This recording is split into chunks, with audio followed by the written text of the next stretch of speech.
పల్లె పల్లెను పలకరించుకుంటా ఊరూరో తిరుక్కుంటా పబ్లిక్కు జోలి చెప్పుకుంటా బ్రేక్ లేని బండి లెక్క పువ్వు పార్టీ పెబ్బగున్నప్పుడు సంగ్రామ యాత్రల ముందుకు సాగిండు బండి సంజయ్ అన్న. అట్లా అన్న నడుస్తుంటే వెనకంగా యూత్ పొల్లగాళ్ల జోషు చిన్నగుండేది కాదు. మీటింగ్ల బండి సార్ మాట్లాడే మాటలకు పొల్లగాళ్ల ఉడుకునెత్తురు ఉరుకులు పెట్టేది ఉండే.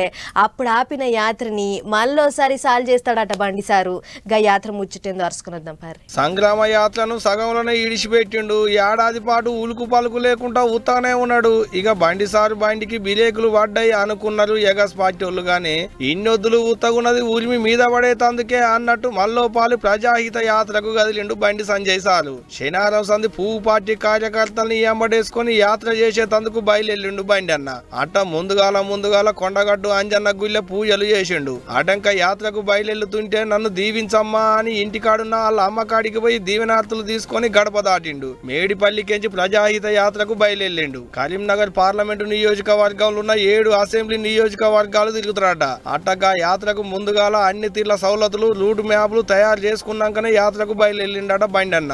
ఎంఎం పార్టీ కంచి కోటలు బద్దలు కొట్టి కూడా హైదరాబాద్ స్థానంతో పాటు 17 స్థానాలు భారతీయ జనతా పార్టీ గెలుచుకోబోతున్నది. పూర్తి వాతావరణం రాజకీయ సమీకరణలు మానబోతున్నాయి.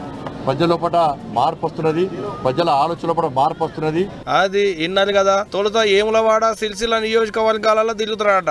అట్ట 15వ తారీఖు దానిక తిరిగి రెండొద్దులు నిమ్మలవాడి మళ్ళా ఆటంక 2వ పాలు యాత్రను సాల్వ్ చేస్తారట బండి అన్న. ఇక ఇదిట్టుంటే ఇంతకు మునుపు యాత్ర చేసినప్పుడు బండి సార్లు అడుగులేసుకుంటా పరుగులు పెట్టిలు యూత్ పొల్లగాళ్ళు. బండి సార్లు ఏడుంటే ఆడ తల్లి కోడి చుట్టూ పిల్లలు మూగినట్టే మూగేది ఉండే. అట్ట బండి అన్న ఊపు చూసి పూగుపాటి ఎలుగులయ్యేటట్టే ఉన్నది అనుకుంటుండగానే నడుమిట్ల బండి అన్న యాత్రకు బిలీకులేసిరు పువ్వు పార్టీ పెద్దోళ్ళు. అట్ట ఈ పాలన్న మరి బండి సారి యాత్ర కొసెళ్తుందో లేదో అనుకుంటున్నాట. ఇప్పుడుకి ముచ్చటలకైనా పువ్వు పార్టీలో తిరిగేటి కార్యకర్తలు చూడాలి మరి ఎట్టుంటుందో ఇక.